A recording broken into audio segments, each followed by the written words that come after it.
veteran team and an old team, and you know they came out and played with that kind of experience today. But our guys fought. I was really proud of our guys. We got down 10 in the middle of the fourth quarter, and our guys didn't flinch. They continued to fight. We came back, tied it up, and it seemed like whoever had the ball last was going to win. And they drive down over here and kick a field goal to win the game. But I think just overall, we made some plays. We still left some plays out there on the field. I mean, obviously you want to strive for perfection. I mean, it's going to be hard to get that, but we had some plays there for sure.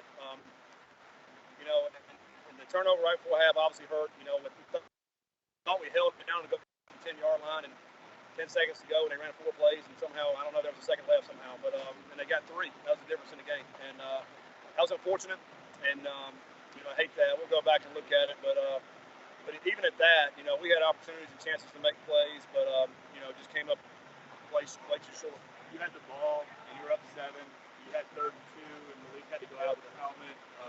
It seemed like it unraveled from there. Yeah, that was a big play. We called a timeout thinking, okay, well, Malik can come back in, burn a timeout for that, and but it wasn't, because they said it came off in the field of play. He had to come out. You couldn't burn a timeout for that. So, Evan comes in. They had a tight man-to-man coverage, contested throw. We don't get it, which was unfortunate because we had momentum right there. It was a short 3rd and 3. I feel like we got a chance to get that right there. You go down and score. Now we're up 2 scores. That's a big part of the game. But you can go back. There's a bunch of plays where, man, this one play, if we'd have, there's a bunch of those kind of plays. I think we had a couple of open guys that we missed in the first half. They're for touchdowns. You got a big 3rd down, 11 or 12, and on the second and last drive they had, and we let a guy get behind us. So you can pick up a lot of different plays, but that's the reason why they call it team sport. We got to play better as a team, and we just came up to play short tonight.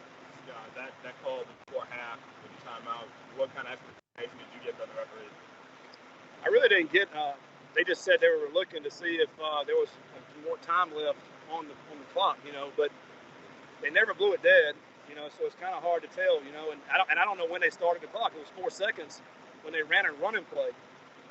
It's just hard to tell, so usually when you run a running play, it's going to take a minimum of 4 seconds when you run a running play. Whenever they ask you to clock a football, you have to have 3 seconds just to get the ball out of the center and clock it. You have to have 3 seconds. So there was 4 seconds. They're in the shotgun. They hand the ball off, and it bounces. And, I don't know how that was only 3 seconds. But, obviously, I'm not working the clock here in Winston.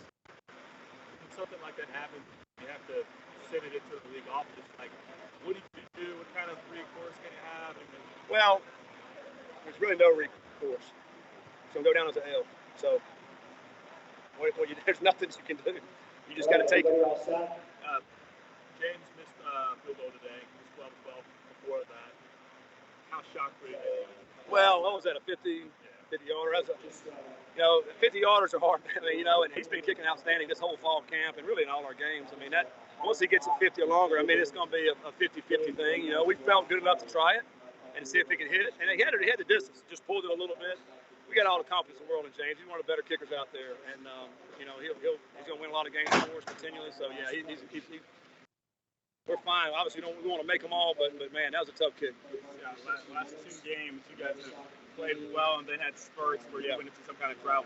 What do you do as a coach to try to stop those? Well, in the second half, I felt like a couple of penalties hurt our drives. And it's hard to overcome some, holding penalty, 10-yard back, and that's unfortunate. We had a big flat pass play right here, and they called a block in the back.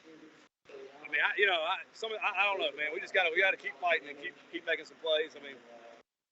Those offensive line penalties, it was a little. You had a few against Florida State too. Yeah. What do you tell them to be more disciplined in those settings? I'm very frustrated because I don't know what to tell them. We're fighting and we're playing hard and we're just we're getting the calls and we don't see getting calls because you can call holding on most plays. Let's be honest. It's a bunch of big dudes in there and they're grabbing and holding. And you can call holding a lot of times on both sides, but it's just not happening that way. But I can't control that. What I can control is our effort, how hard we come out and fight, and whatever happens out here, then we got to play the next play. Renato and Chilhadi went down early in this game. Yeah.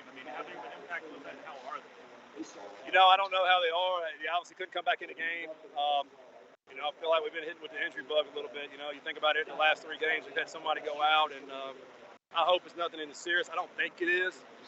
But they obviously could not come back in, So we'll go back, we'll evaluate these guys and see where we're at. We'll have better on Monday. But we're starting to dab into some guys, young guys that are having to play now, and that obviously that don't have experience, and that hurts. You play a team like this, it's got a ton of senior experience, and sometimes that comes back to bite you a little bit. But man, we fought. We had a lot of young guys make plays. Cooley was out there again. Gonzalez, Huggins, nice touchdown catch. There was a lot of good young guys that made plays today. So we'll keep building. We'll keep working on these guys and keep getting better. Josh, obviously, the one that dropped the punt in for Braden. You left him on punt return. How much confidence you have in him that won't happen again? Yeah, we got confidence in him. With that particular punt, the wind was blowing a lot, and it was bringing it back this way. And he's trying to come back in and get the ball. He'll learn from that, but he's good. He's got good hands, good judgment. Got a lot of confidence in him. He just got to continue to keep working and keep fighting. Scott, for most of the year, you guys have found ways to close out these close games. How do you talk to these guys about not letting this one affect them going into Virginia? Yeah, I mean, you got to close them out, and you got to find a way to win them in the fourth quarter. A lot of these games can come down to this. It's a lot of even matched teams and with a lot of good players, and so you gotta be focused and you gotta play the whole game. And when the scenario presents itself in the fourth quarter, you gotta make the plays. That's the bottom line. And it takes everybody. It's not just one side of the ball. It's all of us. And that was kind of my message to the team. It's a team sport, man. Go look at yourself in the mirror. You try to get better as an individual, and then we're gonna get better as a football team.